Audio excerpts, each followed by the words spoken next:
Huh? It's not such a problem. In fact, it's good for you and me.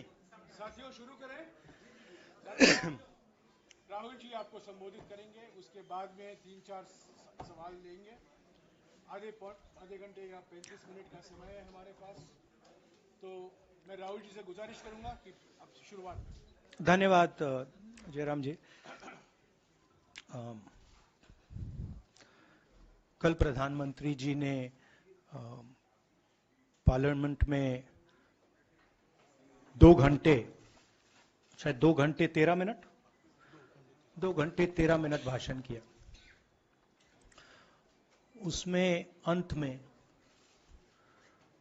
2 minute उन्होंने मणिपुर की बात की।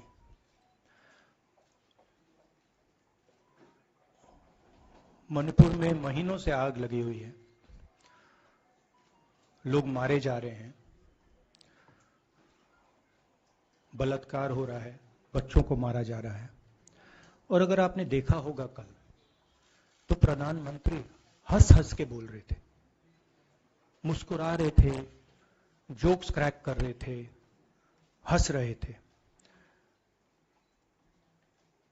ये उनको शोभा नहीं देता है।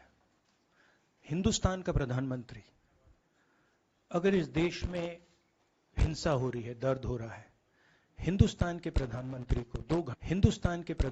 को 2 घंटे मजाक नहीं उड़ाना चाहिए। विषय कांग्रेस नहीं था, विषय मैं नहीं था, विषय मणिपुर है। मणिपुर में क्या हो रहा है और उसको एकदम क्यों नहीं रोका जा रहा है, यह विषय है। मैं आपको अपना एक्सपीरियंस देता हूं, जो मैंने शायद अभी तक बोला नहीं, शायद पहले बोल देना था। मैं अब तकरीबन 19 साल से राजनीति में हूं और मैं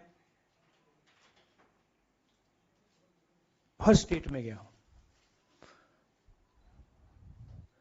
बाढ़ आए, तूफान आए, सुनामी आई थी, हिंसा होती है, हम जाते हैं। 19 साल के एक्सपीरियंस में जो मैंने मणिपुर में देखा और सुना, वो मैंने कभी पहले नहीं सुना था। मैंने पार्लियामेंट में बोला कि प्रधानमंत्री जी ने, अमित शाह जी ने भारत माता की हत्या की है, मणिपुर में भारत को खत्म कर दिया है। मैंने ऐसे नहीं बोला था, ये खोखले शब्द नहीं है। मैं आपको समझाता हूं मैंने ये बात बोली क्यों। जब हम मणिपुर पहुंचे, हम लैंड किए, हमें मणिपुर में दौरा करना था। जब हम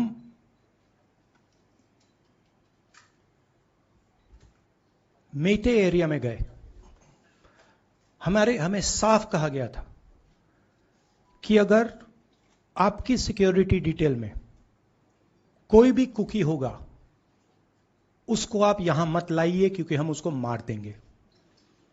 और जब हम कुकी के एरिया में गए, हमें कहा गया अगर कोई मेथे आपकी सिक्योरिटी डिटेल में होगा, उसको आप मत लाइए, उसको हम गोली मार देंगे।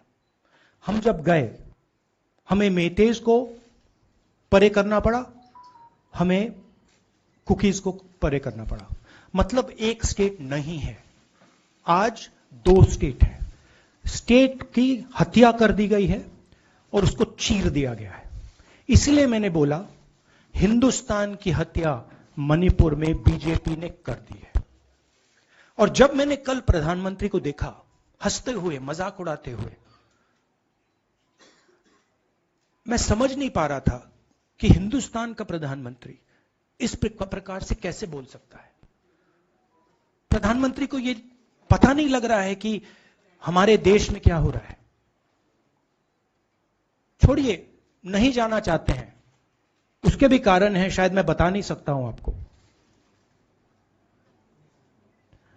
उसके कारण हैं। मगर अगर जा नहीं सकते हैं तो मणिपुर के बारे में बोले तो हिंदुस्तान की आर्मी, आप सब जानते हो, सेना को आप जानते हो, जो मणिपुर में हो रहा है, हिंदुस्तान की सेना उसको 2 दिन में रोक सकती है। 3 दिन नहीं लगेंगे। अगर हिंदुस्तान की आर्मी को कहा गया कि यह तमाशा बंद करो, 2 दिन में यह तमाशा ड्रामा बंद हो जाएगा। प्रधानमंत्री मणिपुर को जलाना चाहते हैं, आग बुझाना नहीं चाहते हैं। यह है सच्चाई। अब आप अपने सवाल पूछिए। Would you like me to say it in English? I watched the Prime Minister of India yesterday speaking for 2 hours, laughing, joking, लगावing naras in the parliament. The Prime Minister would say one line and the entire BJP would shout another nara. The Prime Minister seems to have forgotten that the state of Manipur is on fire and has been on fire for 4 months. Women and children are dying over there. People are being murdered. Women are being molested, are being raped. And the Prime Minister of India is sitting in the middle of the parliament shamelessly, laughing. This is not about Rahul Gandhi. This is not about the Congress party. This is not about the opposition. This is about India. It's about our country. A state has been decimated. It has been destroyed. It does not exist anymore. And it has happened because of the politics of the BJP. Divide and rule and burn. That is why in my speech I said, Bharat Mata has been murdered in Manipur. It's very interesting. For the first time, the words Bharat Mata have been expunged from the parliament. It's an insult to those words. Whatever I said that is wrong. I have said Bharat Mata, which is an idea, which is the idea of India, where everybody lives peacefully, harmoniously, with affection, has been killed in Manipur. It's a fact. So, the word itself now cannot be spoken by the people of India. We cannot say Bharat Mata in parliament.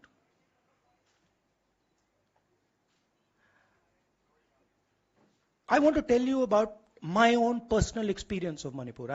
I've spoken to you about, I spoke in parliament about the women I met, the pain I heard, but I want to tell you why I said India has been murdered in Manipur. And I said it because Manipur no longer exists as a state. A state requires control. A state requires authority. That is disappeared in Manipur. It does not exist. And I saw this with my own eyes. When we went to Manipur, when we went to the Meitei area, we were categorically told that please ensure, we want you to come, we love you, but please ensure that if there are any cookies in your security detail, they do not come into our area or we will shoot them. When I went into the cookie area, we were told the same thing. We love you, we want you to come. But please make sure, if there are any Meiteis in your security detail, we will shoot them. Do not bring them here. Before going to the Meitei area, we had to remove all cookies from our security detail. Before going to the cookie area, we had to remove all Meiteis from our security detail. When we went there, the security forces, central security forces, told us we have never seen anything like this. We were told it is completely outside our control. Okay? That is why I said Manipur has been murdered by the BJP and the idea of India has been murdered by the BJP in Manipur. I was not speaking metaphorically. I was speaking literally. Now, the Indian Army, it will take the Indian Army 2 days to put an end to the nonsense that is going on in Manipur. The Prime Minister refuses to stop the fire.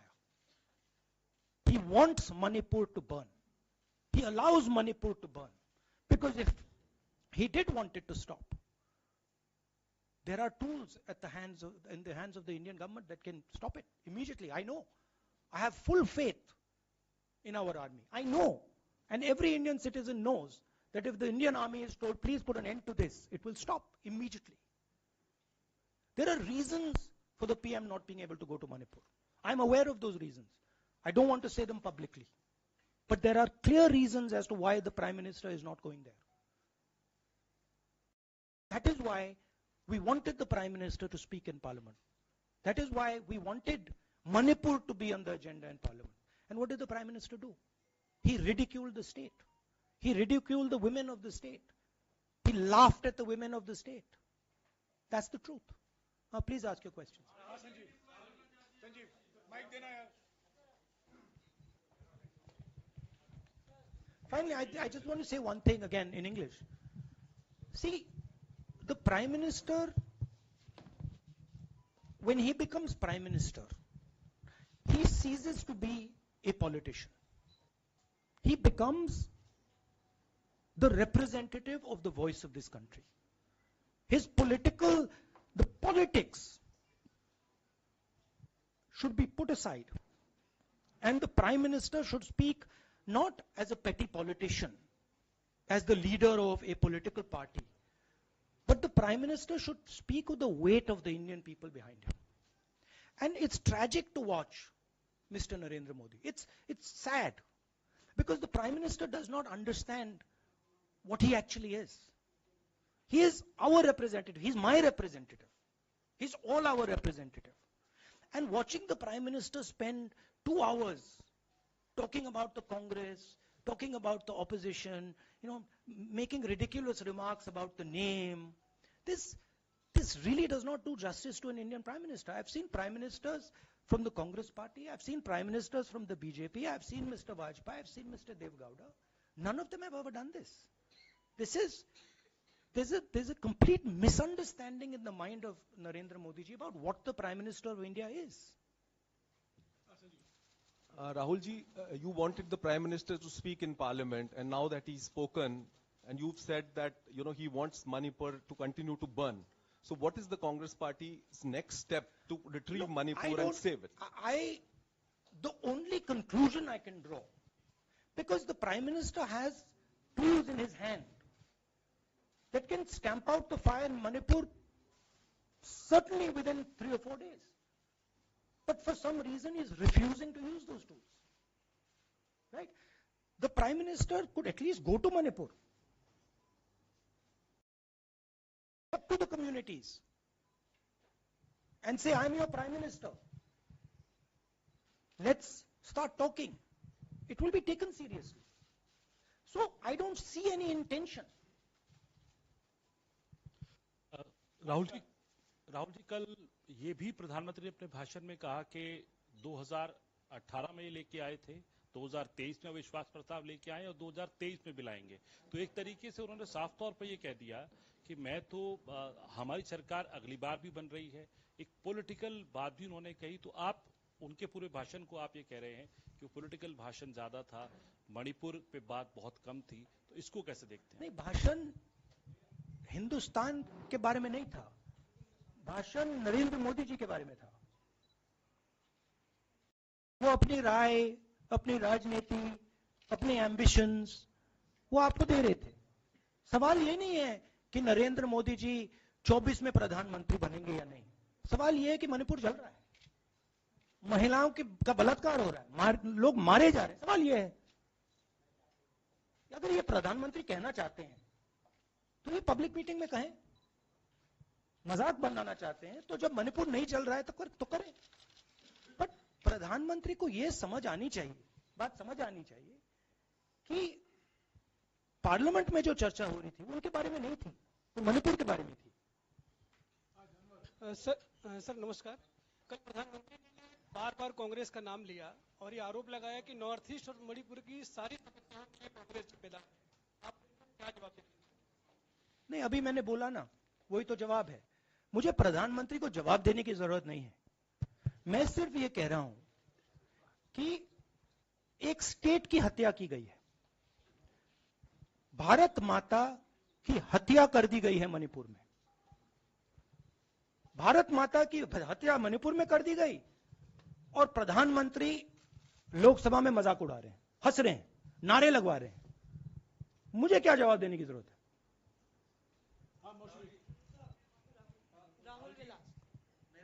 एक minute मोहित, order से please. Mr. Gandhi, you waxed eloquent. Rahul, आपने बोला कि प्रधानमंत्री ने बोला सदन में कि गृह मंत्री अमित शाह ने विस्तार से जवाब दे दिया। अमित शाह साहब ये कहते हैं कि मणिपुर के सीएम को हटाने की जरूरत इसलिए नहीं है क्योंकि उन्होंने हमारी पूरी बात सुनी और वो कभी भी कोई, हमने डीजीपी चेंज किया, डीजीपी चेंज कर दिया, उन्होंने जो भी प्रशासनिक व्यवस्था हम चेंज करना चाहते थे, इसलिए मणिपुर सीएम को हटाने मणिपुर की सीएम, जब मैं मणिपुर गया, मणिपुर सीएम ने जो मणिपुर में हजारों वेपन्स जो लूटे गए, वो मणिपुर सीएम के नीचे ही हुआ। तो क्या अमित शाह चाहते थे कि ये हजारों वेपन्स लूटे जाएं?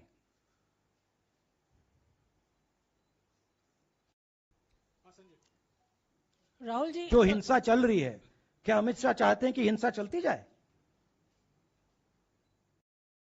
चीफ मिनिस्टर उसको रोक नहीं पा रहा है। अमित शाह जी कह रहे हैं कि भैया वो हमारी बात मान रहा है, तो क्या आप चाहते हैं कि मणिपुर चलता जाए? राहुल जी, एक संसद में एक नया ट्रेंड दिखाई दे रहा है कि कई सेशन से ऑपोजिशन के एमपीज या तो सस्पेंड हो रहे हैं या डिस्क्वालीफाई हो रहे हैं, या एक सेशन से ज्यादा ये ऑपोजिशन के एमपीज का जो प्रिविलेज मोशन या प्रिविलेज रूल्स के तहत जो डिस्क्वालिफिकेशन हो रहा है या सस्पेंशन हो रहा है, इसका जो ट्रेंड बढ़ रहा है, इसको आप लोग कैसे एड्रेस करेंगे? आप देखिए, एमपीज को निकालें, वापस डालें, हमारा काम बदलता नहीं है। हमारा लक्ष्य जो मणिपुर में हो रहा है उसको रुकवाने का है। जो भी औजार हमारे हाथों में है, उस हिंसा को रुकवाने के लिए उनका हम प्रयोग कर रहे हैं और करेंगे।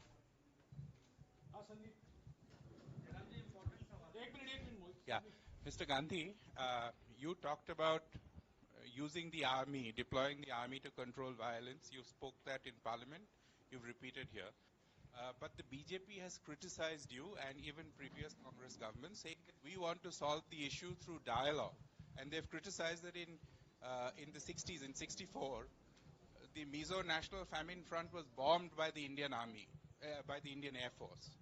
So they said that, you know, they do not believe I have never heard in my entire career, I have never been told anywhere I have been in India that if you take this person as a security officer with you, we will put a bullet in his head.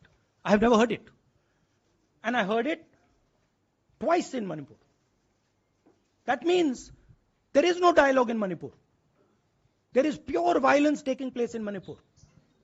The first step is to stop the violence, put an end to it.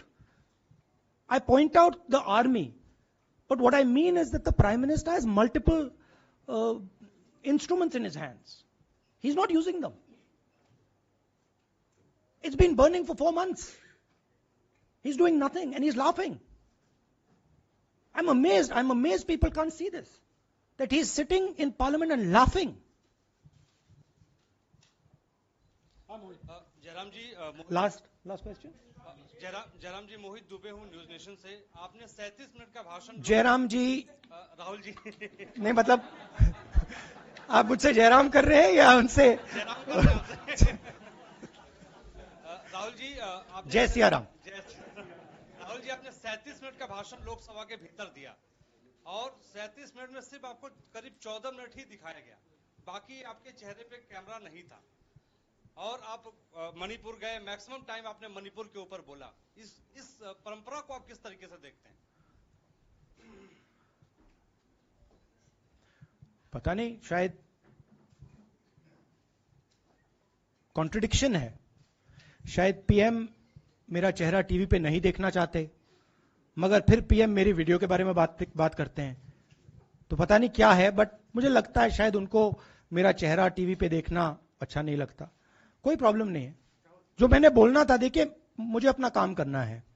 मैं जानता हूं कि media पे control है, Lok Sabha Rajya Sabha TV पर control है, वो उसके बारे में मैं कुछ ज्यादा नहीं कर सकता हूं, मगर मुझे अपना काम करना है, मैं अपने काम को करता हूं। जहां भी भारत माता पर आक्रमण होगा वहां मैं आपको खड़ा मिलूंगा, भारत माता की रक्षा करते हुए मिलूंगा।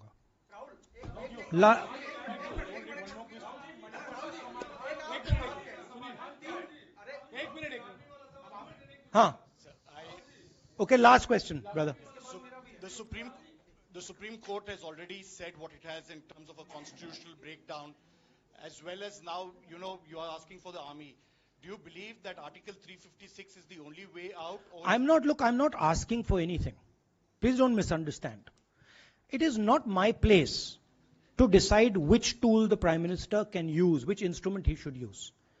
I am pointing out that there are multiple instruments that the Prime Minister has at his disposal, and he is not using a single one. I'm pointing out that Manipur has been burning now for 4 months, and the Prime Minister is in a very good mood. He's sitting in Parliament, he's laughing, he's joking, his entire cabinet is in giggles. This to me seems completely insane. This has got to stop. India is burning in Manipur. The idea of India has been destroyed in Manipur. Let's rebuild it quickly. Thank you.